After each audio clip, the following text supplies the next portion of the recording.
Toby Bennett froze outside his children's bedroom, hand raised, about to knock. It was just past midnight, and he'd returned home from a 3-day business trip to Boston. From beneath the door, he could hear voices his 14-year-old twins, Zara and Derek, still awake and talking. He was moments from announcing himself when Zara's voice rang out, startlingly clear. Who would you pick after they divorce? Toby's hand hovered midair. Divorce? He and Natasha had argued more lately. Sure, but the word divorce had never surfaced.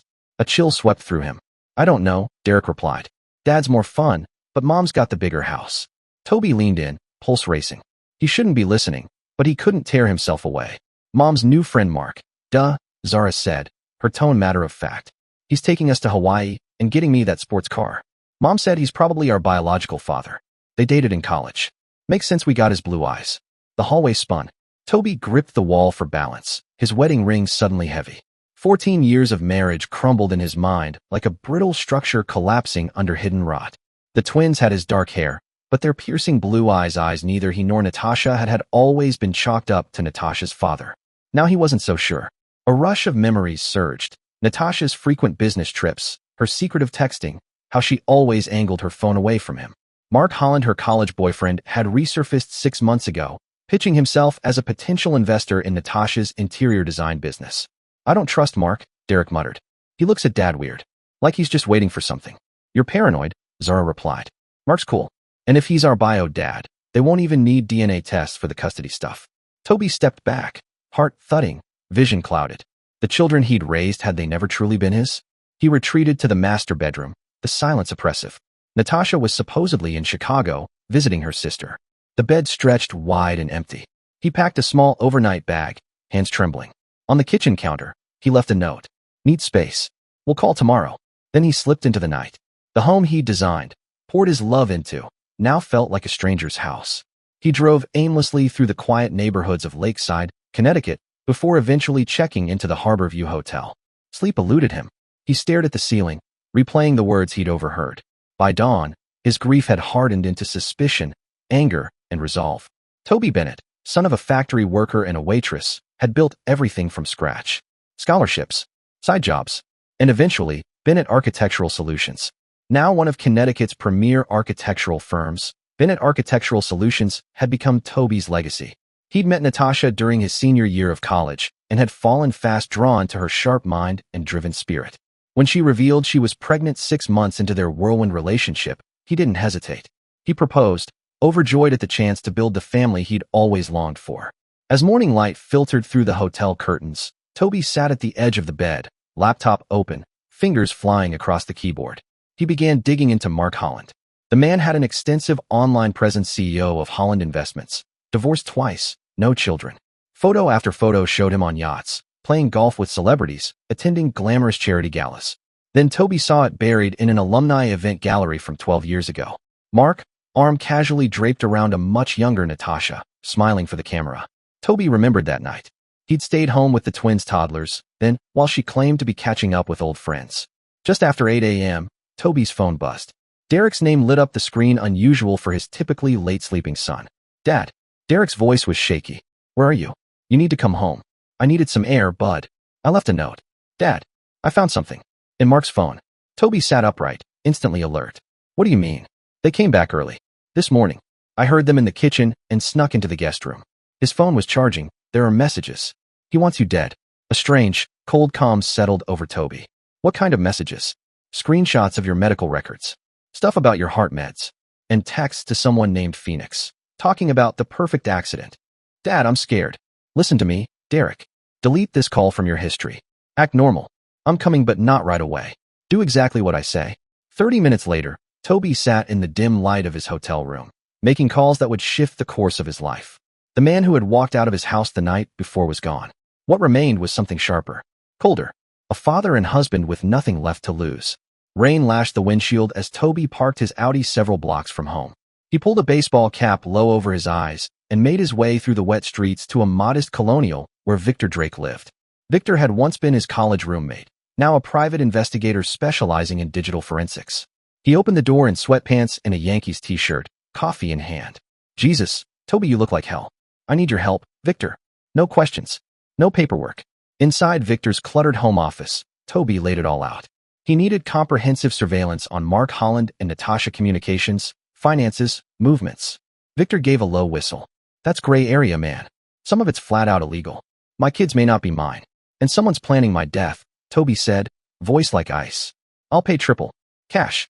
3 hours later, Toby had a crash course in covert surveillance GPS trackers, remote access software, discrete audio recorders hidden in ordinary objects. He'd once designed state-of-the-art security systems for wealthy clients. The principals came back quickly. This isn't just about gathering evidence anymore, is it? Victor asked. No, Toby replied. It's about survival. Next, he drove to the office of Dr. Lena Walsh, his cardiologist for the past 5 years. His arrhythmia, diagnosed in his 30s, wasn't fatal but required constant medication and monitoring. If someone wanted to exploit that condition, Dr. Walsh might hold critical insight. She greeted him with quiet concern, her polished demeanor steady. You're not due for another appointment until next month, Dr. Walsh said, her brow furrowing. Is everything all right? Has anyone requested my medical records recently? Toby asked, voice low. Even unofficially. Dr. Walsh's expression tightened. Patient confidentiality is strict, Toby. Lena, please. His voice was calm, but urgent. I believe someone's trying to use my condition against me. Her composure cracked slightly. There was something last week. My assistant mentioned a call from your wife. She requested copies of your recent test results. We mailed them to your home address. She's still listed as your emergency contact.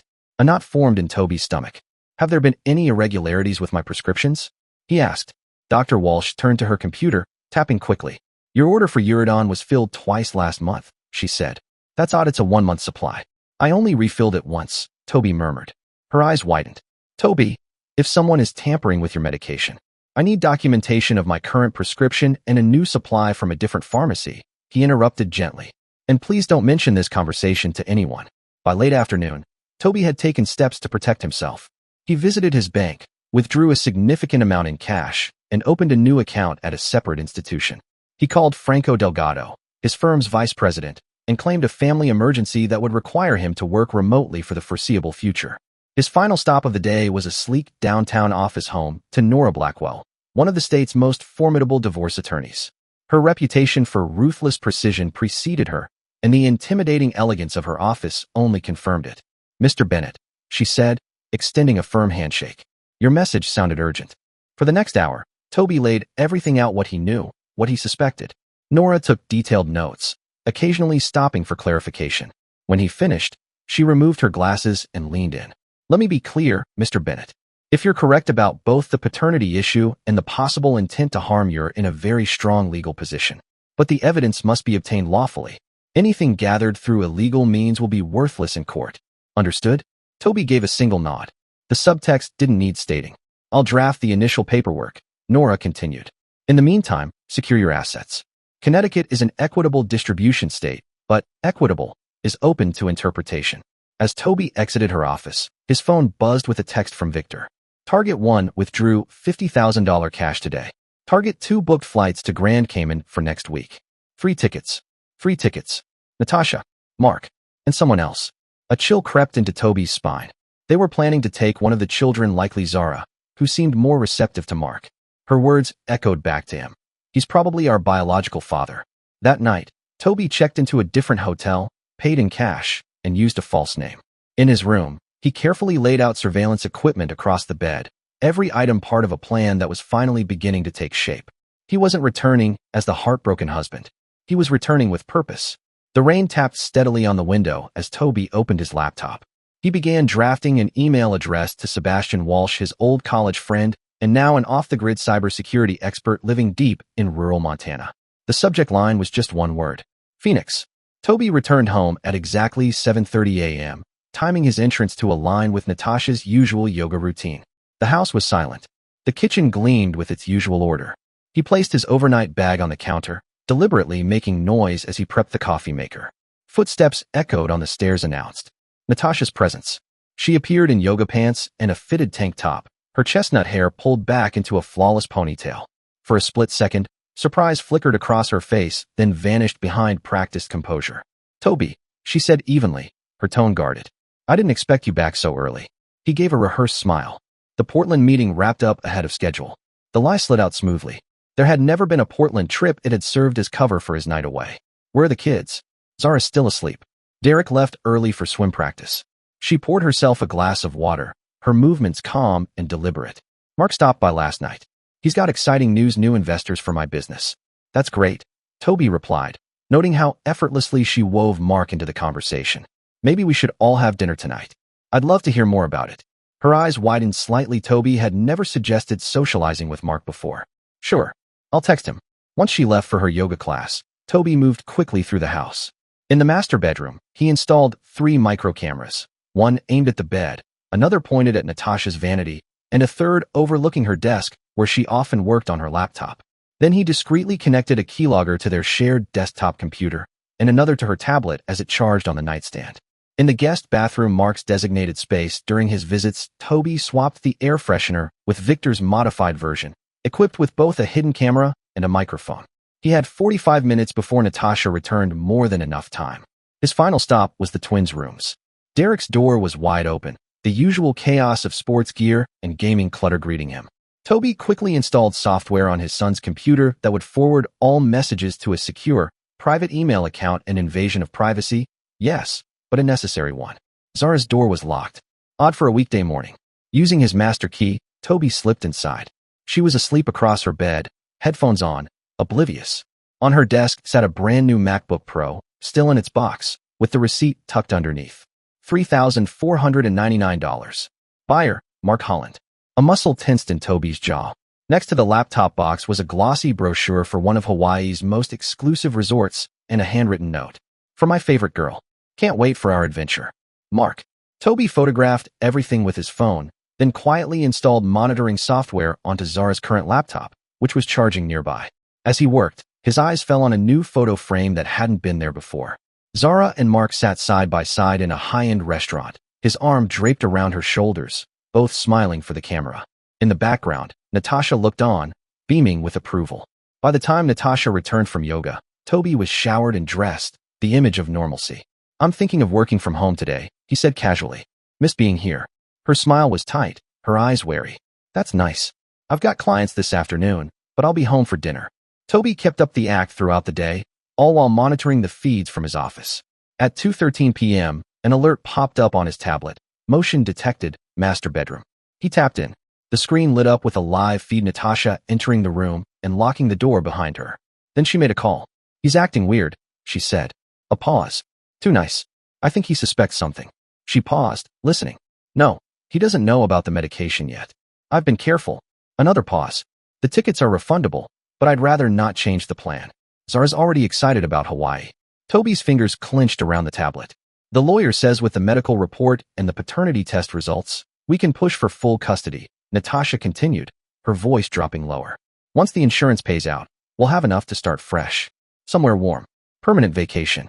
The screen blurred as fury surged through Toby. They weren't just planning to leave him, they were planning to erase him. To kill him. And take his children. His children. DNA be damned. He had raised them. Loved them. Been there for every scraped knee, every birthday, every bedtime story. His phone buzzed, another update from Victor. Background check complete. Phoenix. Mark's mysterious contact was Lawrence Keller, a disgraced pharmaceutical rep with a history of insurance fraud and a suspended medical license. Toby exhaled slowly, forcing clarity through the rage. Tonight's dinner would be pivotal, his chance to get a direct read on Mark, the man preparing to steal his life. He reached into his desk drawer, retrieved a discreet recording device, and slipped it into his pocket. Then he sent a quick text to Derek. Coming home for dinner. Need to talk privately after. Delete this. Derek's reply came almost instantly. "'Kay, Dad. Careful what you eat or drink. Overheard them talking. Delete this too." A cold smile crept across Toby's face. His son was sharper than they realized. Tonight was only the beginning. He opened his laptop and hit send on a pre-drafted email to Sebastian Walsh in Montana. Subject line, Phoenix Rising, code green. The trap was set. Dinner was a masterclass in performance. Toby embodied the unsuspecting husband, warm to Mark, attentive to Natasha, engaged with the twins. He watched Mark closely, studying how the man charmed his family, subtly mirroring Toby's mannerisms like an understudy rehearsing for a stolen role. Mark Holland was objectively handsome, tall, athletic, with distinguished salt and pepper hair and piercing blue eyes that mirrored the twins. His stories of travel and adventure captivated Zara, while Derek kept his guard up, casting brief, meaningful glances toward Toby. You should join me for golf this weekend, Mark offered as Natasha served coffee and dessert. The Lakeside Country Club has a fantastic course. I'd like that, Toby replied smoothly, accepting the cup Natasha handed him. Derek gave the faintest shake of his head. Toby casually set the cup down, untouched. Work's been intense lately, he added. All the more reason to relax, Mark said with a smile. Life's too short to work yourself to death. The words hung in the air, their double meaning razor sharp. Toby watched as Mark stirred 2 sugars into his coffee. His hands were steady, controlled. The hands of a man who planned carefully and executed flawlessly. After dinner, the adults moved to the living room while the twins slipped upstairs. Toby excused himself and quietly entered Derek's room. The boy sat rigid on the edge of his bed, face pale but determined, far more mature than his 14 years. They switched your heart meds, Dad, Derek said, voice low. I found a bottle in Mom's bathroom drawer yesterday. One's labeled like your regular prescription, but the pills inside are different. Toby placed a firm hand on his son's shoulder. I need you to trust me. I'm taking care of it. Derek's eyes filled with emotion. Is it true? Are you really not our biological father? The question hit Toby harder than any betrayal. DNA doesn't make someone a father, Derek. I've been here since before you were born, and nothing changes that. Derek nodded, his voice low. Mom's planning to take Zara to Hawaii next week. Not me. She says I can stay with Grandma Palmer. That's not happening, Toby said firmly. No one's going anywhere. I promise. Downstairs, Toby rejoined the others, his mind working like a seasoned chess player, planning each move with precise calculation. When Mark casually mentioned an upcoming business trip to New York, Toby pounced. I'll be heading there myself next week, he said smoothly. Maybe we could ride together. I hate navigating Manhattan traffic alone. Mark hesitated, a barely perceptible pause, then smiled with forced enthusiasm. Sure, that sounds great. Natasha's smile faltered for a split second before returning, just a touch too bright. After Mark left, she busied herself with cleaning sharp, purposeful movements. You've never shown any interest in Mark before, she said, drying a plate. What changed? Toby leaned against the counter, arms crossed. He seems important to you. I figured I should make the effort. Natasha paused, towel in hand. That's considerate, she said cautiously. He also mentioned something about Hawaii, Toby added, his tone casual. Said it's beautiful this time of year. The towel twisted slightly in her hands. Just small talk, I'm sure. Of course, Toby said, pushing away from the counter. I'm beat. Think I'll turn in early. In the master bathroom, he examined his medication. Derek had been right, the capsules had been expertly swapped out with something similar, but not quite the same. He flushed the tampered pills and replaced them with the fresh prescription Dr. Walsh had provided. By midnight, Natasha finally entered the bedroom. Toby pretended to sleep, eyes narrowed just enough to observe as she opened his nightstand drawer. Her face shifted, satisfaction blooming when she saw the switched bottle, seemingly untouched. The next morning greeted him with torrential rain, a perfect mirror to his mood. Driving to work, he called Victor from a secure line. I need everything you've got on Lawrence Keller alias Phoenix, and I want eyes on him immediately. Victor let out a low whistle. Already in motion. You'll want to see this. He's holed up at the Lakeside Motor Lodge under a fake name. His room stocked with a mini pharmacy, including cardiac meds that, when mixed with yours, would trigger a massive heart attack. Completely natural looking. Send it all, Toby said, his voice steel. And Victor the first need a specialist. Someone who can create a very convincing scene. By mid-afternoon, Toby had the files in hand and a meeting scheduled with Silas Morgan, a former film industry special effects maestro now known for private, elite work. Inside Silas's warehouse-turned-studio, Toby laid it out. It has to be seamless. Real enough to fool a sharp lawyer. Maybe even law enforcement. Silas, wiry and tattooed, studied Toby with professional interest. This is top-tier work, he said. And it won't come cheap. Money's not the issue, Toby replied. Time is. I need it in 5 days. That evening, 50 miles outside Lakeside, Toby met with Sebastian Walsh, his longtime friend and cybersecurity savant. A truck idled nearby as they spoke. Sebastian looked exactly as Toby remembered, bearded, intense, and perpetually hunched over his laptop like it held the secrets of the world. You were right, Sebastian said grimly, turning his screen to face Toby. Mark Holland's been digging deep into your company's files, projects, clients, financials. Systematically. He's built a shadow profile of your entire company, Sebastian said grimly. Show me everything, Toby demanded. For the next hour, Sebastian laid out the extent of the infiltration.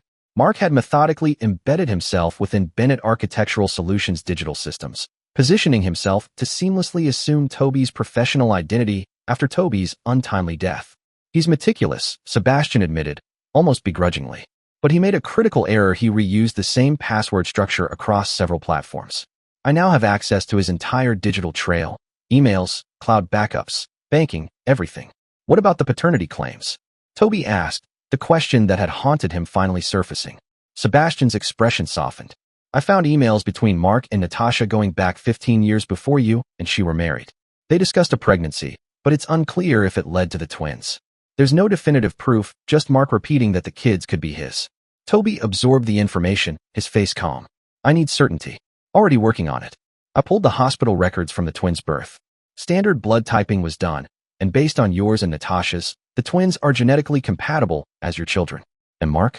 His most recent medical files list a blood type that makes paternity impossible, scientifically incompatible, Sebastian confirmed. Unless basic genetics has changed, which it hasn't. A weight lifted from Toby's chest. The last thread of doubt was finally severed. Armed with this clarity, Toby returned home.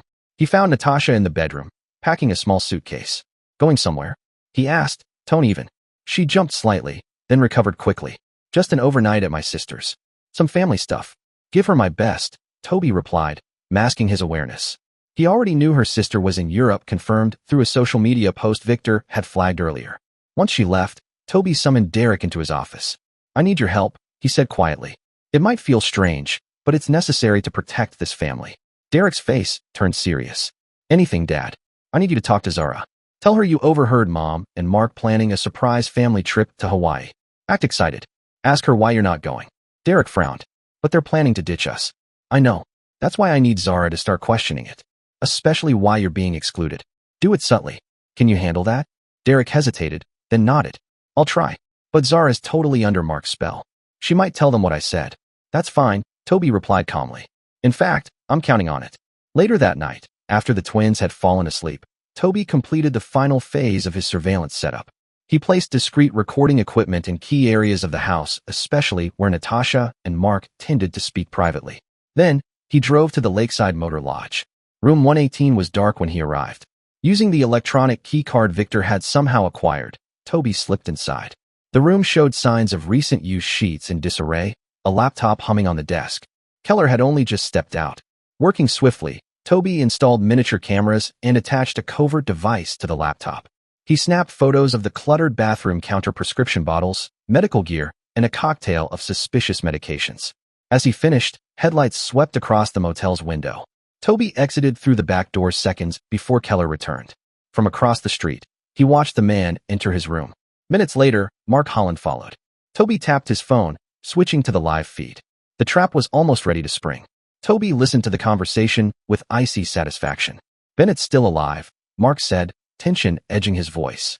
I told you. I swapped the medication weeks ago, Natasha insisted. Some people have higher tolerance, Keller replied. We may need to speed things up. The grant came through, the property won't stay available forever. What about the girl? Mark asked. Already convinced, Keller answered. The boy's harder, but he doesn't matter when it comes to the inheritance structure. Once Bennett's gone, Natasha gains full control as the twins' guardian. Mark continued. With the medical records I've compiled, heart issues, declining mental state, his death will look completely natural. Toby's grip tightened on his phone as he listened, rage simmering beneath his calm. By the time he left the scene an hour later, he had enough recorded evidence to bury both men. But that wasn't the goal. Simple exposure wasn't enough. Not anymore. Back home, Toby sat alone in his darkened office, finalizing preparations. The glow of his laptop screen reflected off his focused expression as he composed a message to Nora Blackwell. Subject, proceeding with Plan B. Message, timeline accelerated. All assets secured, as discussed. Next, he transmitted a complete file to Franco Delgado at the firm. Project updates, current clients, contingency protocols in case of an extended absence. Lastly, he opened his personal safe and retrieved 3 passports and identity packets, expertly crafted documents Victor had arranged, robust enough to withstand scrutiny at any international checkpoint. The stage was set. In 3 days, Mark Holland would accompany Toby on a business trip to New York. It would be the last one either of them took for a very long time. The morning of the New York trip broke bright and brisk. Toby loaded his overnight bag into the back of Mark's polished BMW X7, taking in the pristine interior. Every element, like everything Mark did, was engineered to impress. The luxury vehicle, the expensive timepiece, the flawless suit. The man was a billboard for the life he was trying to steal. Beautiful machine, Toby remarked as Mark merged into early traffic. Mark patted the dashboard with pride. German engineering doesn't compromise unlike some people's planning, he added with a smirk. Toby said nothing. He was observing. The 3-hour drive gave him a rare chance to watch Mark without interruption. The man was sharp, charismatic, well-spoken, clearly well-versed in Bennett Architectural Solutions operations. He dropped in anecdotes about design trends and client management, each one more revealing than the last. Now and then, Mark slipped in veiled comments about Toby's health. "You look a little pale this morning," he noted as they crossed into New York. "Everything all right?" Natasha mentioned something about ongoing medical evaluations. Toby waved it off. "Just routine. Nothing major." Mark nodded sympathetically. "My uncle had something similar. Went in his sleep, very peaceful. At least that's what they told us." The insinuation was as subtle as a pistol to the temple. Toby forced a tight smile and shifted the conversation. "I booked a room at the plaza," he said smoothly. "Fantastic room service. I usually get a nightcap to help me sleep when I'm in the city." "Sounds great," Mark replied without hesitation. "I'll join you." They checked into adjoining rooms and agreed to reconvene for dinner after their separate appointments. Toby's meeting was legitimate, a green architecture firm interested in a sustainable corporate headquarters. Mark claimed to have investor meetings. Toby knew better, thanks to Sebastian's intel. He had an appointment with a luxury real estate agent who specialized in offshore Caribbean properties. That night, they met for dinner at a high-end steakhouse where Toby had long-standing relationships with the staff. He had called ahead, giving explicit instructions about how the evening should unfold. "I've taken the liberty of ordering us their signature cocktails," Toby said as they settled into their seats. "An old Manhattan recipe, they're famous for it." The drinks arrived quickly, identical crystal tumblers filled with amber liquid, each garnished with a maraschino cherry. Toby raised his glass. "To successful ventures."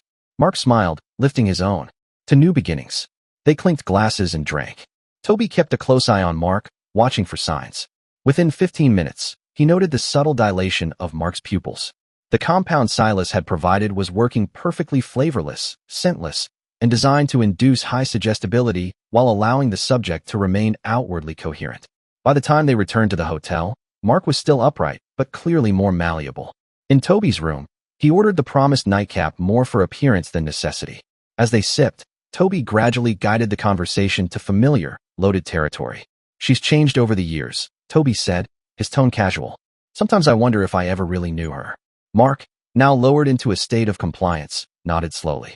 "Natasha's always been adaptable. That's what I've always loved about her." "How long?" Toby asked, his voice even. Mark blinked. "How long what?"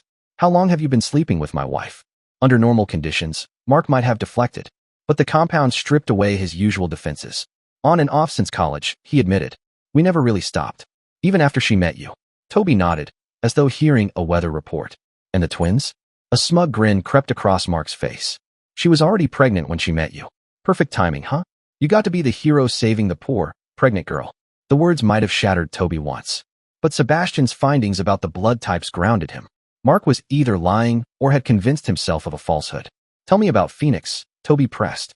Mark's face twitched, instinctively defensive even in his dazed state. "Don't know what you mean."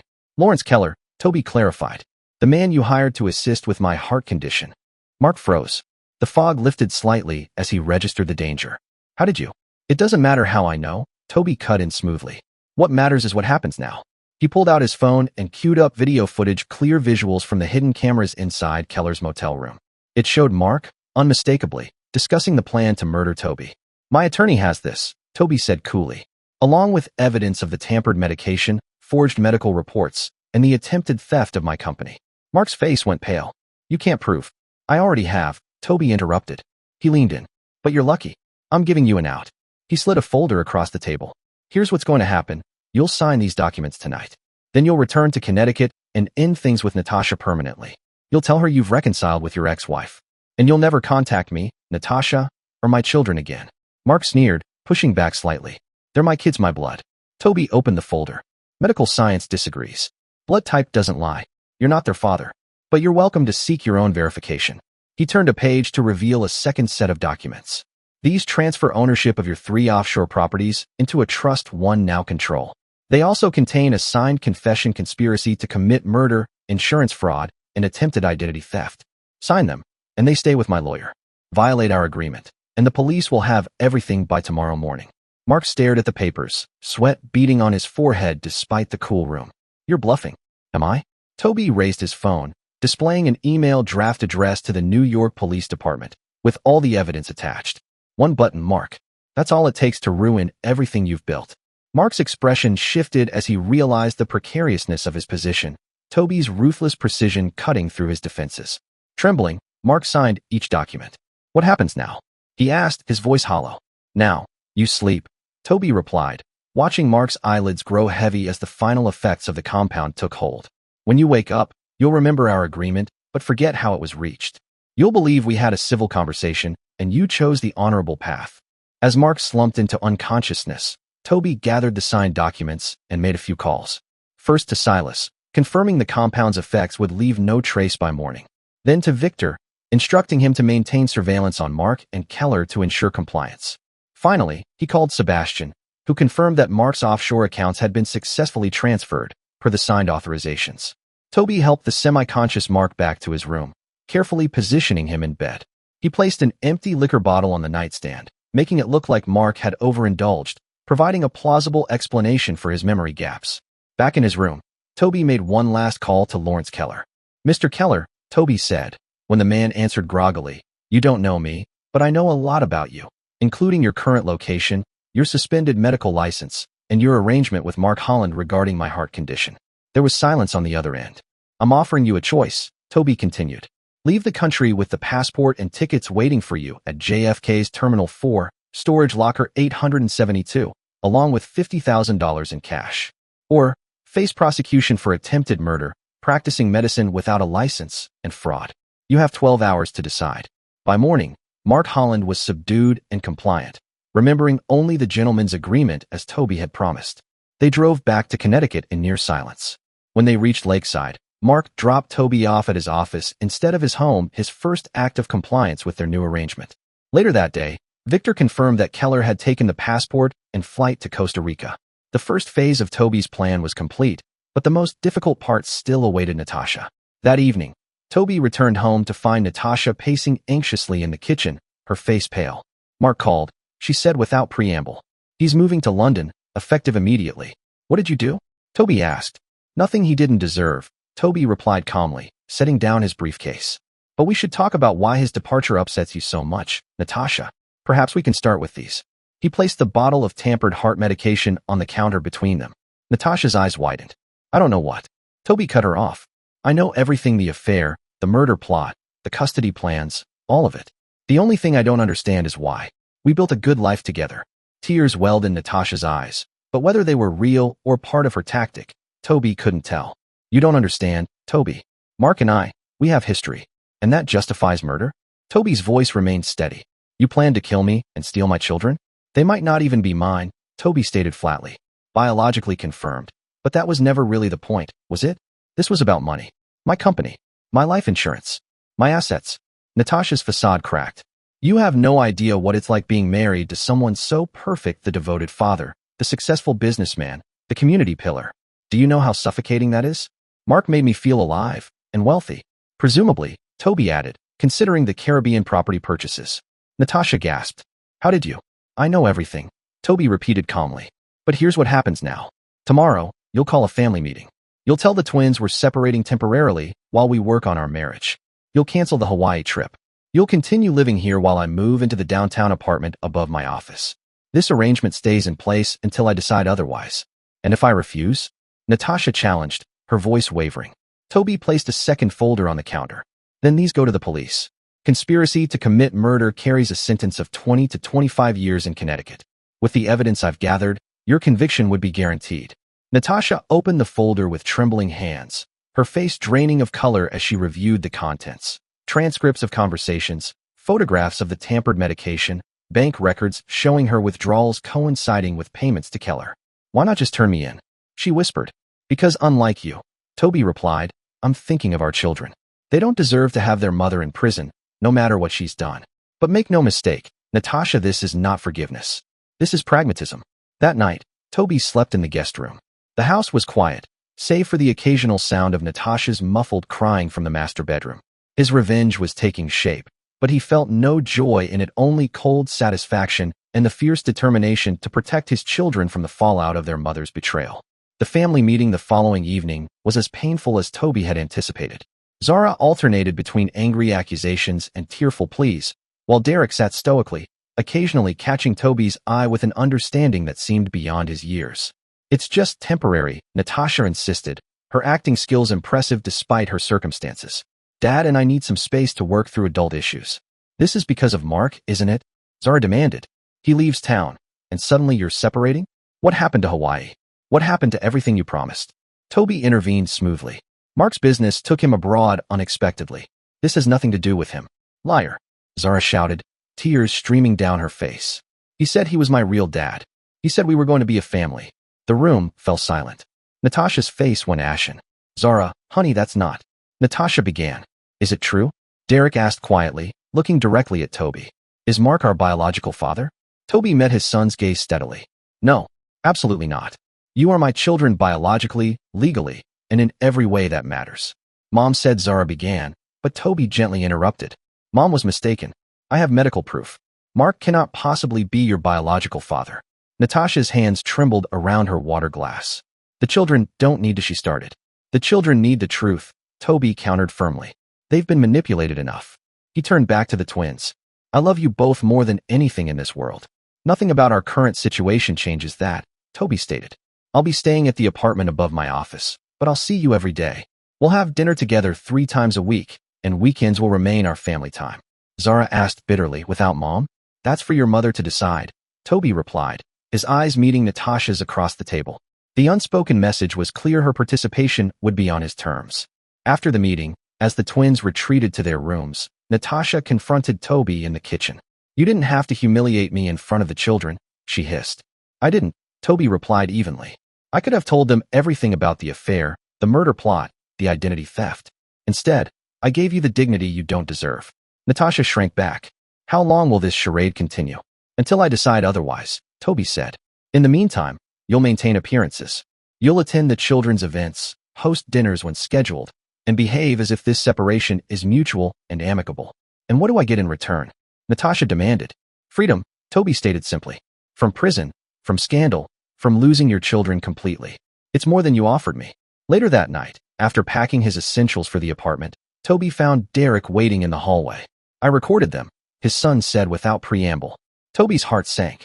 "Derek, I've known something was wrong for months," Derek continued, his young face solemn. "Mark started coming around more often, always asking about your schedule, your health. Then Mom started acting weird, hiding her phone, having whispered conversations. So, I used that spy app." He held out his phone, pressing play on the audio file. Natasha's voice came through clearly. "Once Toby's gone, the insurance pays directly to me as the children's guardian for $1 million, tax-free." Mark's voice followed. "The medication takes time, Nat. We need patience." Derek stopped the recording and looked at his father, his eyes searching his face. "Were they trying to kill you?" Toby placed his hands on his son's shoulders. "Yes, but they failed. They've been stopped. You don't need to worry about this anymore." "Are you going to call the police?" "No," Toby replied. "For your sake and Zara's. Your mother has done terrible things, but sending her to prison would only hurt you more."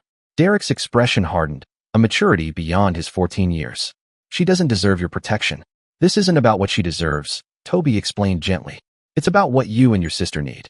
Justice comes in many forms, Derek. Sometimes the quieter versions are the most effective." Over the following weeks, Toby established a new routine.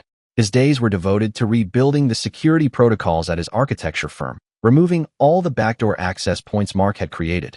Evenings were split between time with the twins and meetings with Nora Blackwell, strategizing the long-term legal implications of the situation.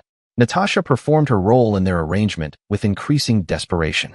Her attempts to contact Mark were consistently thwarted, his numbers disconnected, emails bouncing back, and social media accounts deleted. Victor confirmed that Mark had indeed relocated to London and seemed to be adhering to the agreement. Meanwhile, Toby began implementing the next phase of his plan. Through Sebastian's expertise, he started systematically transferring control of the family's assets into a trust for the twins, one that he alone controlled.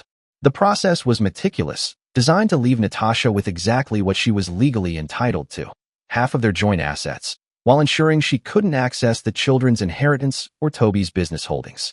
Then came the anonymous tips. The first reached the state licensing board overseeing interior designers, questioning Natasha's credentials and business practices. The second was sent to the IRS, highlighting discrepancies in her reported income from custom design projects. The third went to her most prominent clients, suggesting irregularities in her billing practices. Each allegation was carefully crafted, substantial enough to trigger investigations, but not directly traceable to Toby. As her professional reputation began to unravel under scrutiny, Natasha grew increasingly desperate. Twice she attempted to access Toby's computer in search of evidence of his manipulations. Both times, the specialized security protocol Sebastian had installed captured her attempts and cataloged them as further evidence of her untrustworthiness. During a scheduled family dinner, 6 weeks after the separation began, Natasha finally broke. "What are you doing to me?" she demanded after the twins had gone upstairs. "My clients are canceling contracts. The licensing board is auditing my credentials. The IRS is questioning 3 years of tax returns." Toby regarded her calmly over his wine glass. "Sounds like regulatory oversight. Perhaps your paperwork isn't in order." "This is you," she accused, her voice trembling with fury. "You're systematically destroying everything I've built." "No, Natasha," Toby countered quietly. "I'm simply allowing natural consequences to unfold. Actions have repercussions, even those intended to remain hidden." Her eyes narrowed. "You promised if I played along, you wouldn't ruin me." "I promised I wouldn't send you to prison or expose your murder plot to the children," Toby clarified. "Your professional difficulties are entirely separate matters." "I can't continue like this," Natasha whispered, tears forming. "My business is collapsing, my reputation is in tatters, even my friends are distancing themselves." "Perhaps it's time to consider relocation," Toby suggested. "A fresh start somewhere else. Connecticut clearly held too many complications for you now." The implication wasn't lost on Natasha. "You want me to leave? To abandon my children?" "I want you to make decisions based on reality rather than fantasy," Toby replied. "The reality is, your position here is increasingly untenable. The twins are old enough to decide where they want to live. Given recent revelations, I suspect their preference would be clear in any custody hearing." Natasha's shoulders slumped in defeat. "What are you offering?" "A clean break," Toby said. "You sign full custody over to me, with reasonable visitation rights. You receive exactly half of our marital assets as required by law, approximately $1,500,000. You relocate outside Connecticut. In exchange, all these mysterious investigations will mysteriously resolve themselves.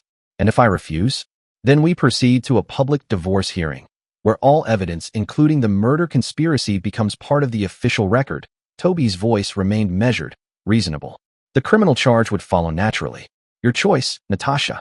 3 days later, Natasha signed the custody agreement that Nora Blackwell had prepared. 1 week after that, she listed her design studio for sale. By the end of the month, she had purchased a condominium in Arizona and announced to the twins her plans to pursue new opportunities in the Southwest. Zara was devastated, alternating between rage at her mother's abandonment and desperate attempts to rekindle their relationship. Derek remained stoic, his support shifting entirely to Toby. Both children opted to remain with their father, a decision Natasha accepted with resignation rather than fighting. The day before Natasha's departure, she requested a private meeting with Toby at the house that had once been their shared home. He agreed, but took precautions. Victor monitored remotely, and the meeting was recorded for security. Natasha had aged years in just a few months. Her once polished appearance had faded, dark circles now prominent beneath her eyes. "You've won," she said simply, completely and utterly. "This wasn't a competition," Toby replied. "It was survival. I never intended to fall back in love with Mark," she weakly attempted to explain. "When he reappeared last year, it felt like being 20 again, exciting, passionate, and worth destroying my family for." Toby couldn't mask the edge in his voice. "I convinced myself you'd be better off, that it would be a clean break, that the children would adjust after my convenient death," he added coldly. "That was Mark's idea," she whispered. "It escalated gradually," Natasha continued.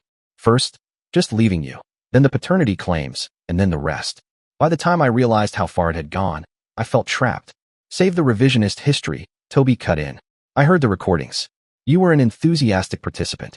Tears slid down Natasha's cheeks. "What happens to us now?" she asked. "There is no us," Toby stated firmly. "You'll begin your new life in Arizona. I'll raise our children here. You'll have your visitation and holidays as agreed. The divorce will be finalized in 6 months. And Mark Holland no longer exists in any meaningful way." Toby's reply was enigmatic. "The man you knew has been systematically dismantled professionally, financially, legally. He'll spend the rest of his life looking over his shoulder, wondering when the other shoe will drop." Natasha shivered involuntarily. You're a different person than I thought you were. No, Toby countered. I'm exactly who I've always been. Someone who protects what he loves. You simply never valued that until it was turned against you. The next day, Toby and the twins stood in the driveway as movers loaded the last of Natasha's belongings. Her goodbye was awkward and tearful, with promises to call daily and visit soon. As her car disappeared down the street, Toby placed an arm around each of his children. It's just us now, he said softly, but we're going to be okay. Derek nodded solemnly, while Zara leaned against her father, tears silently streaming down her face. The first chapter of Toby's revenge was complete. The architects of his intended destruction had been systematically dismantled, their plans upended, their futures derailed. But as he guided his children back into their home, Toby knew the true work was just beginning. Rebuilding their trust, healing their wounds, and forging a new family dynamic was the real challenge. Revenge had given him grim satisfaction, but it felt hollow compared to the challenge ahead, creating a new life from the ashes of betrayal. 6 months after Natasha's departure, the divorce was finalized with minimal fanfare. Toby received full custody of the twins, with Natasha granted holiday visitations and bi-weekly video calls. The settlement was exactly as he'd outlined. Half the marital assets went to Natasha, while all business interests and the family home remained with him. The court commended their amicable resolution, unaware of the calculated destruction that had preceded it. Life had settled into new patterns. Toby reorganized his work schedule to be home when the twins returned from school and hired Mrs. Abernathy, a retired teacher with a grandmotherly warmth, to manage the household during his occasional business trips. The twins' reactions to their new reality were starkly different. Derek was thriving with the stability, while Zara withdrew into resentful silence. One Tuesday evening, Toby found Zara sitting on the back porch, staring at her phone. Mom canceled our call again, she said without looking up. 3rd time this month. Toby sat beside Zara, maintaining a careful distance. Their relationship had become fragile, stretched, but not yet broken under the weight of recent events. I'm sorry, sweetheart. No, you're not, Zara replied bitterly. I wanted our family safe, Toby corrected gently. There's a difference. Zara met his gaze then, her blue eyes so much like his own mother's, filled with accusation. You never actually explain what happened. Toby took a deep breath, weighing his words carefully. He had promised not to reveal the murder plot to the children, but Zara's pain demanded some truth. Your mother and Mark were planning to take you away from me permanently. Zara's eyes widened. But why would they do that? They convinced themselves it would be better for everyone, Toby continued. They made choices that hurt our family deeply. When those choices came to light, consequences followed. What choices? Zara pressed. What did they do that was so horrible you had to blow up our entire family? Ask your brother, Toby suggested quietly. Derek saw more than he should have. Later that night, Toby overheard the twins' hushed conversation from Derek's room. He hadn't meant to eavesdrop, but Zara's raised voice drew him toward their partially open door. They were going to kill Dad? Zara's disbelief was clear. That's insane. I heard them, Derek insisted. They switched his heart medication. Mark knew some doctor who helped them. They were going to make it look like a heart attack, collect the life insurance, and take us to the Caribbean. But Mom wouldn't. She did, Derek cut in. I recorded them. Dad heard it too.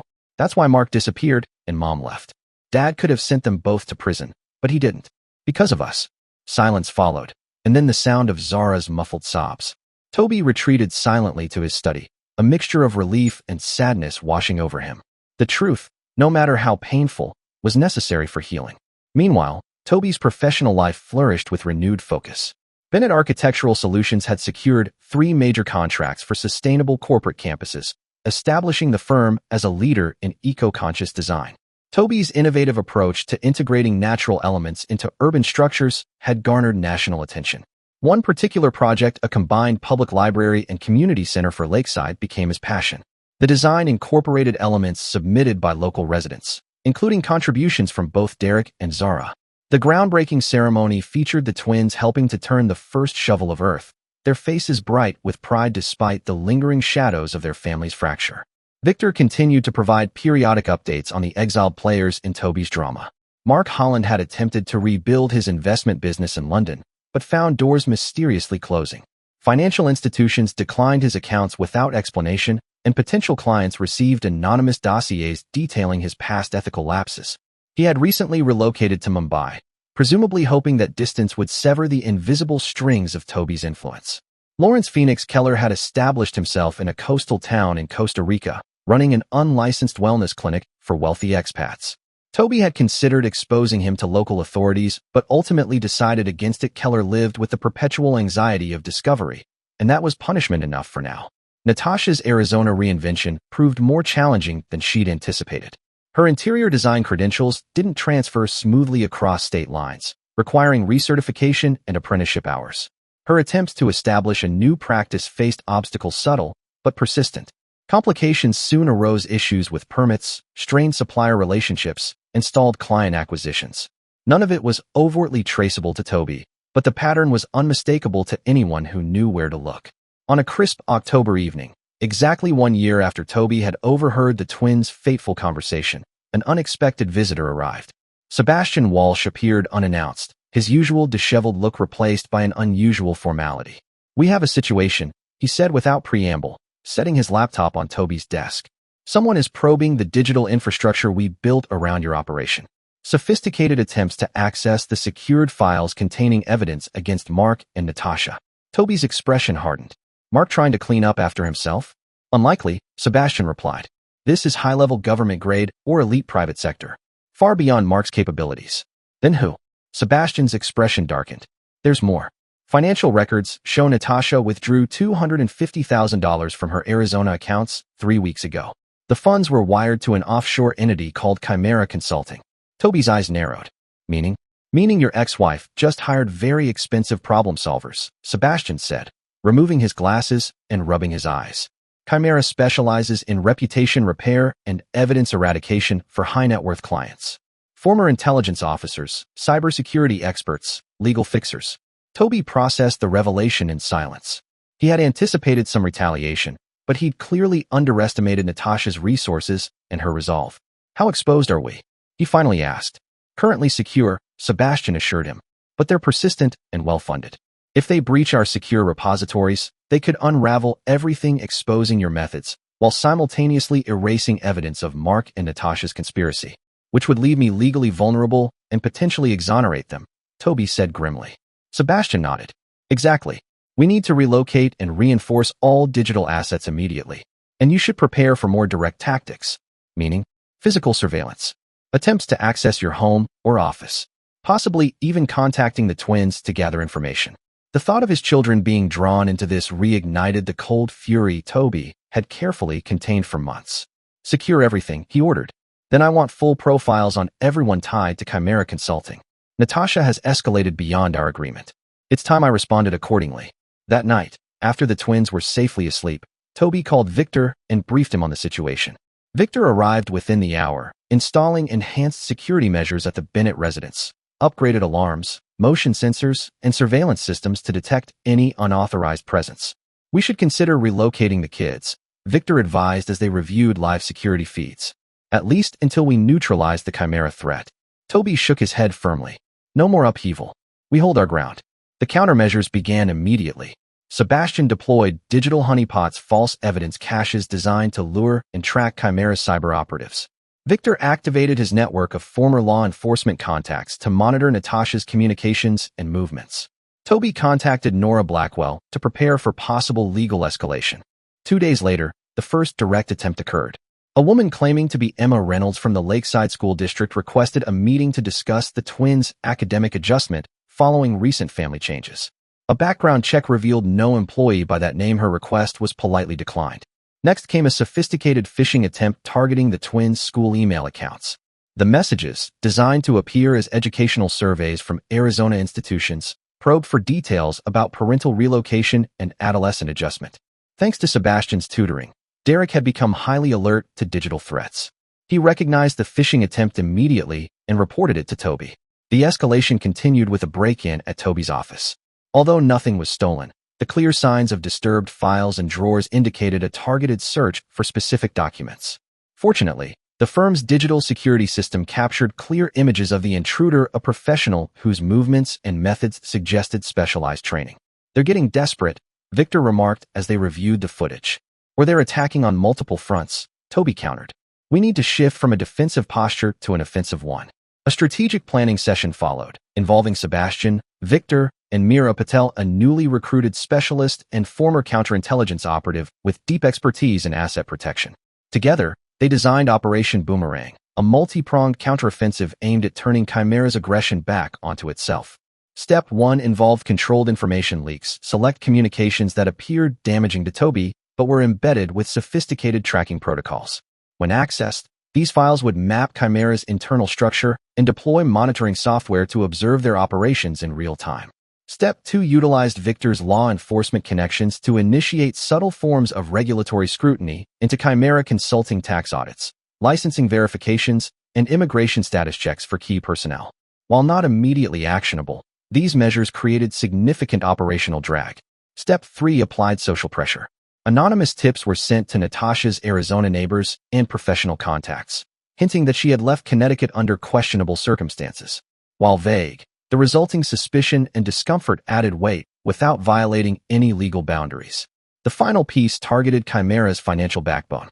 Sebastian traced their funding channels and implemented a plan to disrupt them by triggering compliance reviews that led to the freezing of operational accounts.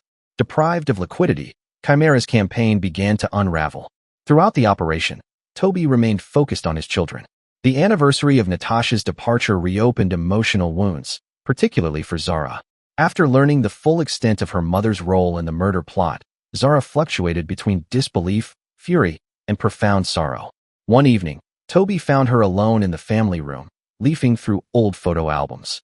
"She looks so normal," Zara whispered as he sat beside her. "How could she do something so terrible?" "People are complicated," Toby said gently.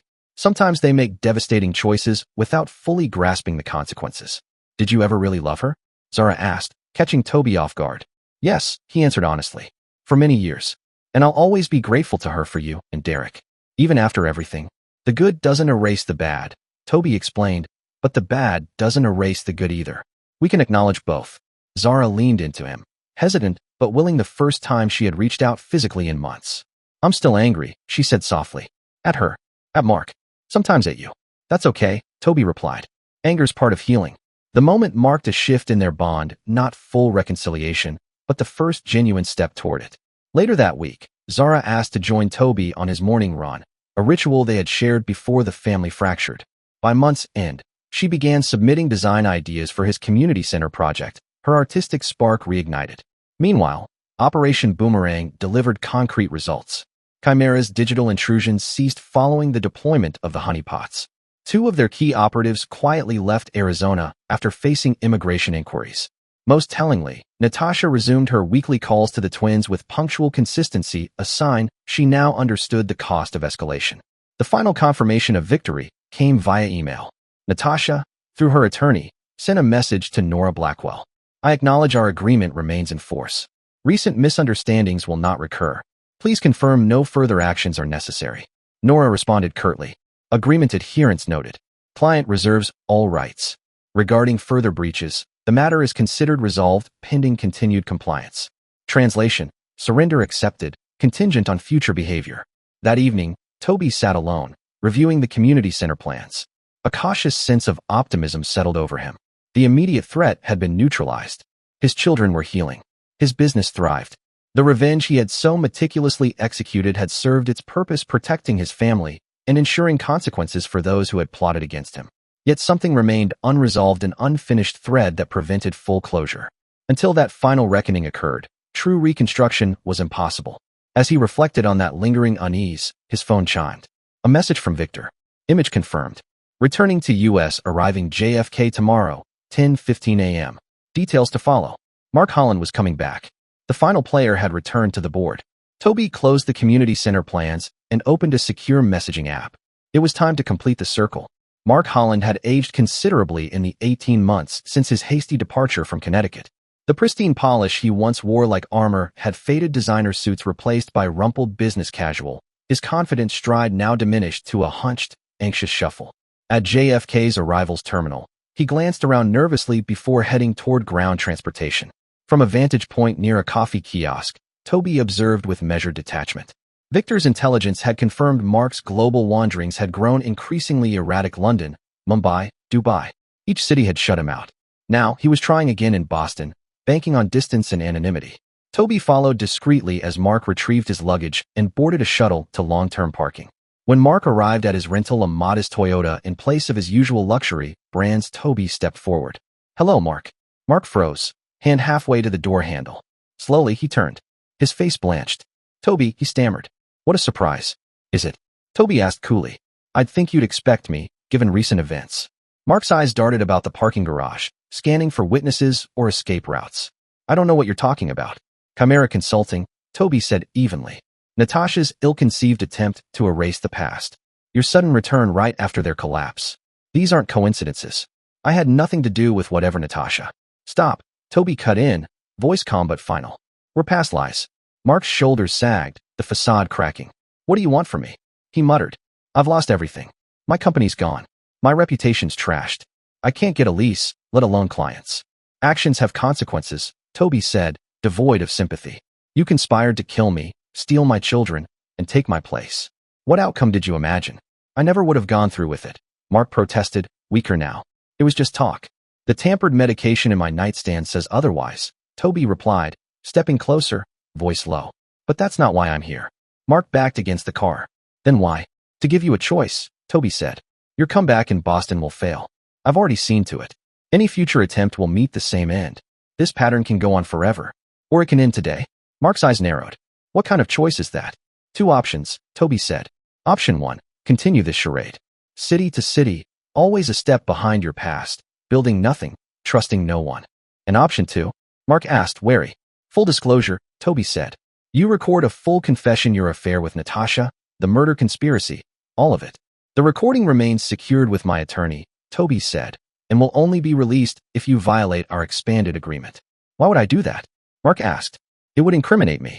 Because, Toby continued, in exchange, the systematic dismantling of your life ends immediately. You'll receive enough capital to start a modest business in a specified location, far from Connecticut. You begin again, permanently severed from your past. Mark stared at him, stunned. You're offering to help me? I'm offering closure, Toby clarified. For both of us. As long as your destruction continues, you remain my responsibility. I'd rather focus elsewhere. The parking garage was quiet, distant traffic the only sound. Mark studied Toby's face, searching for any sign of deceit or hidden agenda. How do I know you'll keep your word? The same way I know you've been in contact with Natasha, despite the terms of our agreement, Toby replied evenly. Because you're being monitored. Thoroughly. Mark flinched. When would this happen? Now, Toby said, pulling a digital recorder from his pocket. A full confession. Every detail. Then, you'll receive the location of a storage locker with $200,000 in cash and documents for your new identity. New identity. Edward Marshall, Toby said. A recently divorced financial advisor relocating to Portland, Oregon. Clean credit. Respectable background. No criminal record. You've been planning this, Mark said quietly. I plan everything, Toby replied. That's why I'm still alive. Mark's inner turmoil was visible desperation clashing with suspicion, pride against practicality. After a long pause, he nodded. Give me the recorder. For the next 40 minutes, Mark Holland confessed everything his affair with Natasha, which had continued on and off throughout her marriage to Toby, the fabricated business partnership that had brought him back into their lives, the slow shift from plotting a divorce to conspiring for Toby's death, Lawrence Keller's involvement with untraceable pharmaceuticals, and the offshore real estate deals meant to fund their new life together. When he was finished, Toby briefly reviewed the recording, then slipped it into his inner jacket pocket. Comprehensive and consistent, he said. Victor will verify it against our existing evidence. My end of the deal? Mark asked, tense. Toby handed him a sealed envelope. Locker 734. Grand Central Terminal. The combination's inside. It contains the funds, identification, and relocation instructions. You're being monitored indefinitely. One misstep, any contact with Natasha, any return to Connecticut, any attempt to reach my children, and the recording goes public. Your new life disappears. So I'm on a leash forever, Mark muttered bitterly. You're alive and free, Toby countered, both of which were in doubt 18 months ago. Consider it mercy, not punishment. He turned to go, then paused. One thing's always bothered me. Did you actually believe the twins were yours? Mark hesitated. I wanted to. It made what we were doing feel justified. Like I was reclaiming my family instead of stealing yours. But Natasha admitted the timing didn't work. She was already pregnant when we split in college. Toby's expression tightened. Then who was the father? She never told me, Mark said. Just that he wasn't father material. You were. So when you came back into her life, the biological father story was just convenient. For everyone but you, Mark admitted. Toby absorbed the revelation in silence, yet another layer in the architecture of Natasha's deception. Goodbye, Mark, he said at last. Use this second chance wisely. There won't be a third. He walked away, leaving Mark Holland standing alone in the shadow of a future he no longer controlled. He felt a weight lift, not completely, but noticeably. One piece of unfinished business had been resolved, one loose and tied. Only Natasha remained. The following day, Toby received confirmation. Mark had retrieved the contents of the storage locker and boarded a flight to Portland. Victor's associates would monitor his transition into his new identity, ensuring full compliance with the expanded agreement. If all went according to plan, Mark Holland would cease to exist, replaced by Edward Marshall, a man of modest ambitions and cautious habits. That evening, Toby hosted a small dinner to celebrate Derek's latest achievement, first place in the regional science competition with a project focused on sustainable urban infrastructure. Guests included Franco Delgado and his wife, Sebastian Walsh, uncharacteristically social for the occasion, and Derek's science teacher, Dr. Claire Douglas. Claire was new to Lakeside High, having relocated from Chicago the previous year. In her late 30s, she blended intellectual brilliance with a warmth that quickly endeared her to students. Her thoughtful mentorship had helped channel Derek's interest in architecture into a budding passion for environmental design. As the guests mingled, Claire approached Toby with a glass of wine. "You should be incredibly proud," she said, nodding toward Derek, who was animatedly explaining his project to Franco. "He's resilient," Toby replied. "After everything that's happened, he could have shut down or acted out, but he chose to create." "Children often mirror how their parents handle adversity," Claire observed. "It's clear you've modeled something constructive." There was something in her tone that caught Toby's attention, not just polite conversation, but authentic understanding. "You speak from experience," he said. Claire gave a knowing smile. "Divorced 5 years now. My ex-husband had similar loyalty issues as your ex-wife, though he managed to avoid the theatrics." She added wryly, "I gather the town grapevine has done its job." Toby chuckled without bitterness. "Small towns always talk." "They do," Claire agreed. "But I suspect the official version of your story leaves out a lot." Their conversation flowed easily through dinner, shifting between Derek's academic interests, Claire's work in environmental education, and Toby's plans for the community center. For the first time in nearly 2 years, Toby found himself enjoying a conversation that carried no hidden agenda, no strategic subtext, just genuine connection with a thoughtful, perceptive woman. After the guests had left, Zara found Toby in the kitchen, loading the dishwasher. "Dr. Douglas is nice," she remarked casually. "You should ask her out." Toby nearly dropped a plate. "What? Dad? You were totally into her," Zara said matter-of-factly. "And she was definitely flirting with you." "We were talking about Derek's project," Toby said weakly. "For 3 hours. With that much eye contact?" Zara rolled her eyes with teenage authority. Toby had no immediate comeback. The idea of dating hadn't crossed his mind since the separation. His focus had been on survival, protection, and rebuilding. "It's okay to like someone, Dad," Zara added gently. "We want you to be happy too." "We?" Toby asked. "Derek and me," she confirmed. "We've talked about it. You've done everything for us. Maybe it's time to do something for yourself." Her words echoed in his mind later that night as he completed his routine security check of the house. His children were encouraging him to move forward, a sign of their own healing, perhaps. And maybe they were right. Maybe it was time to build something new instead of continuing to guard against old ghosts. 3 days later, Toby did something he hadn't done in years, something impulsive. He called Claire Douglas and asked her to dinner. Her prompt and enthusiastic yes confirmed what Zara had already suspected: there had definitely been mutual interest. Their first date, held at a quiet restaurant in nearby Westbrook, was refreshingly straightforward. Claire spoke candidly about her past, a marriage to a fellow academic who had gaslit her while carrying on multiple affairs, her decision to leave academia for high school teaching, and her intentional move to Lakeside as a way to start fresh. "Rebuilding is hard," she reflected over dessert. "It's a balancing act, learning from the past without becoming bitter." "You've done it well," Toby said. Claire smiled. "Most days. Some days, the trust issues still creep in. I imagine you understand that too." "I do," Toby admitted. "Though mine come with layered verification systems." "The architect in you," Claire mused. "Always designing to prevent collapse." The night ended at her front door with a simple goodnight, no forced intimacy, no hidden agendas. They both knew the value of building slowly, on solid ground. As spring gave way to summer, their relationship unfolded with intention. Claire understood Toby's priorities. The twins came first, his business second, and their relationship third. She fit into his world seamlessly, joining them for family dinners twice a week, attending Derek's science competitions and Zara's art showcases, and even offering input for the community center's educational spaces. The twins' response exceeded Toby's expectations. Derek and Claire bonded quickly over their shared love of science, and Zara appreciated Claire's genuine interest in her art. There was no tension, no resistance, the kind Toby had quietly braced for. Exactly 1 year after Mark Holland's confession at JFK, Toby received a final report from Victor.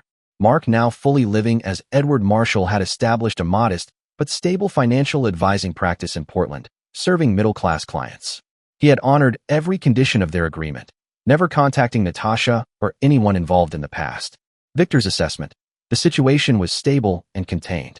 Natasha, too, had rebuilt a smaller life in Arizona, a shadow of her former Connecticut prominence. Her required video calls with the twins remained formal, tinged with polite tension.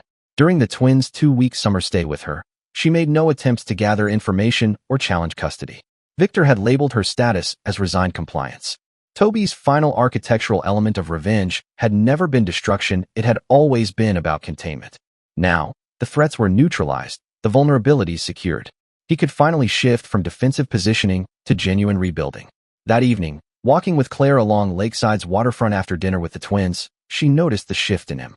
"Something's different," she said, her hand comfortably resting in his. "You seem lighter."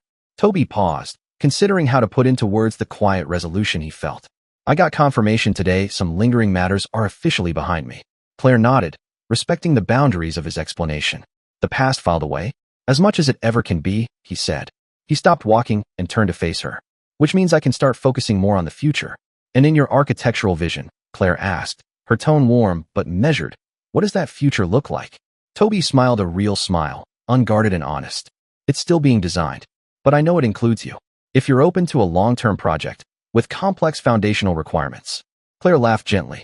"I've always admired careful structural engineering," Claire said, smiling as they walked. "Especially when the builder pays such close attention to detail." As they continued along the path, Toby Bennett, survivor, protector, and rebuilder, allowed himself to finally envision a life beyond vengeance. The last pieces were settling into place, not as instruments of retribution, but as the foundation of something restorative. 3 years after overhearing that pivotal conversation between his children, the Bennett family gathered in their backyard to celebrate Derek and Zara's high school graduation. Now 18, the twins had grown from confused adolescents into self-assured young adults. Derek had been accepted into Cornell's architecture program, while Zara was headed to the Rhode Island School of Design to pursue fine arts. The celebration was intimate, yet filled with joy. Mrs. Avery flitted around the buffet table, ensuring the food remained plentiful. Franco Delgado and his wife shared stories with a buttoned-up Sebastian Walsh, who had reluctantly swapped his usual casual wear for a proper shirt. Victor Drake, now semi-retired but ever watchful, kept a discreet eye on the perimeter, blending his vigilance with practiced ease. Claire Douglas, now Claire Bennett, following her marriage to Toby 6 months earlier, welcomed guests warmly, organizing graduation gifts with her usual calm precision. Her place within the Bennett family had become seamlessly natural. Her empathy and quiet strength were the perfect balance to Toby's enduring protectiveness. As Toby looked over the gathering, a notification lit up on his phone. "Visitor at front gate. MB requesting entry. Natasha." Her appearance had been arranged weeks in advance and agreed upon. 2-hour visit to offer congratulations before she returned to Arizona later that evening. The terms had been ironed out by attorneys, with strict boundaries in place. Toby nodded to Victor, who moved toward the side entrance and made his way to the front gate. There stood Natasha, next to a rental car, looking both familiar and altered. Time had left its mark, her chestnut hair now streaked with premature gray, her posture less assured. She wore a tasteful, conservative dress, with minimal jewelry and understated makeup. "Natasha," Toby said, greeting her with calm civility. "The twins are in the backyard. They're expecting you." She nodded, clearly uneasy. "Thank you for allowing this." "It's their day," Toby replied. "Their wishes come first." He led her through the house, noticing her subtle but thorough scan of the space, taking in Claire's touches, warmer tones, a mix of academic and architectural books, and framed photos of a blended family. If the sight of his reimagined life affected Natasha, she didn't show it. The twins responded in their own ways. Derek offered a reserved but courteous hello, tolerating a congratulatory hug with distant politeness. Zara's reaction was layered, initial hesitation giving way to warmth, her lingering resentment dissolving as she saw genuine emotion in her mother's eyes.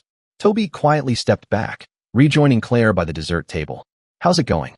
she asked gently, understanding the emotional tightrope the day required. Better than I expected, Toby said. Seeing her doesn't bring the old anger anymore. It feels distant, like watching a film about someone else's life. Claire squeezed his hand. That's not indifference, that's healing. The afternoon continued peacefully. Natasha respected the boundaries, avoided pressing for private moments, and engaged with grace. She offered polite conversation to Claire, exchanged pleasantries with Franco and Sebastian, and gave the twins thoughtful, appropriate gifts, a professional-grade drawing tablet for Zara, and precision drafting tools for Derek. As the gathering wound down and guests began to say their goodbyes, Natasha approached Toby, who was overseeing the cleanup. They've grown into remarkable young adults, she said softly. She spoke with unmistakable pride. You've done an exceptional job with them. They deserve the credit, Toby replied. They've faced a lot and come through with remarkable resilience. Natasha nodded, her expression growing somber. Challenges I created. The admission, simple but unprecedented, caught Toby off guard. In all their interactions since the separation, Natasha had never directly accepted blame, always maintaining a careful neutrality. Yes, he said after a beat, but they've processed it in their own ways. Derek, through his commitment to sustainable design. Zara, through her art.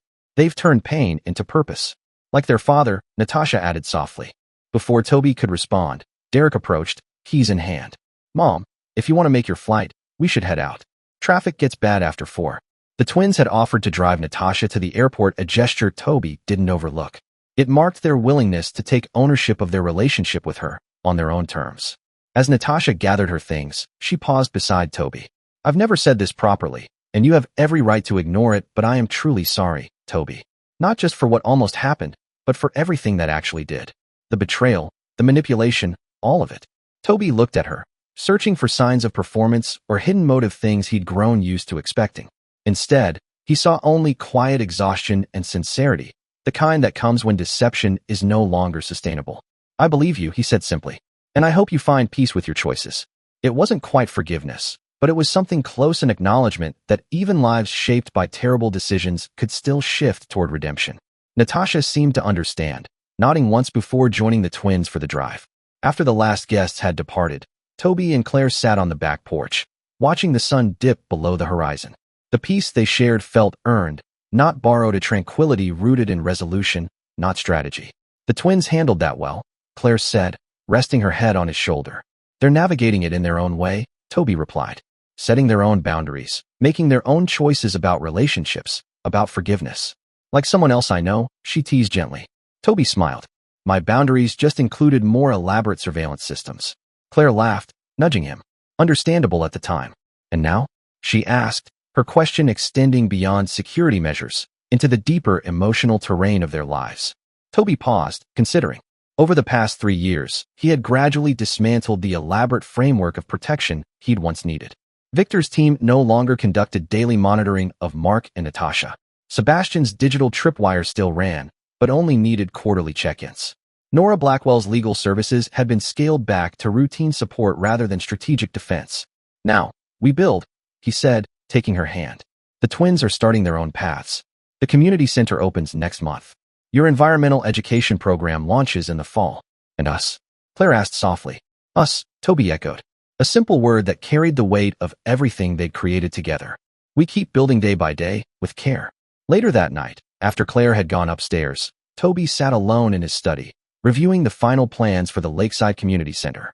What had started as an architectural endeavor had evolved into a personal mission to create a space where community could grow, even amid past divisions and lingering wounds. His phone chimed with a text from Derek. Airport drop-off complete. Mom's headed back to AZ. She actually hugged her goodbye. Progress. Toby smiled at his son's insight. Progress, he replied. See you both soon. As he set the phone down, his gaze settled on the photograph at the center of his desk, not a display of professional milestones or architectural accolades, but a simple Christmas portrait. Claire, the twins, and himself, all bundled in ridiculous holiday sweaters, faces lit with unguarded laughter. The image radiated something that had once felt unreachable, authentic joy. It stood in stark contrast to his former life, the one dominated by secrecy, strategy, and meticulous revenge. The man who had once crafted an intricate plan to expose and neutralize betrayal had evolved into someone focused not on tearing down, but on building up. The architect of destruction had become a builder of hope. Revenge had served its purpose. It had protected his children, delivered justice, and made clear that certain lines could not be crossed without consequence. But revenge, Toby had come to understand, was inherently limited. It could prevent further harm, but it could not create good. His true victory wasn't in how thoroughly he dismantled those who had once threatened his world. It was in what he built afterward. A safe home where healing could happen, relationships grounded in trust rather than convenience, and a community center designed to outlast his own legacy. The Bennett family story had become something more than one of betrayal and retaliation. It was a testament to resilience and deliberate reconstruction. The wounds hadn't vanished, but they had been transformed into wisdom, into clarity, into a foundation for something better. They would always be part of the story, but no longer the story itself. Toby closed the community center plans and turned off his desk lamp. Upstairs, Claire was waiting. Tomorrow, the twins would want to talk about college logistics. Life was moving forward, not pulled by the weight of the past, but propelled by the light of what lay ahead. His revenge had been exacting not in its cruelty, but in its completeness. He had protected what mattered most, and in doing so, made room for something new to grow. From the wreckage of betrayal, he had forged not just survival, but redemption. Not just for himself, but for his children and maybe, in time, even for Natasha and Mark in their own ways. As Toby climbed the stairs to join his wife, he left behind the version of himself that had once lived in calculated vigilance. In his place walked a man who had discovered that the most powerful answer to destruction wasn't retribution, it was creation. Building something so strong, so honest, so enduring, that the damage became irrelevant. That was the final architect's revenge. Not vengeance, but a life so fully rebuilt that the saboteurs became mere footnotes, not defining chapters. In that, Toby Bennett had triumphed completely. Dear listeners, please share your thoughts in the comments section below and don't forget to like, share, and subscribe.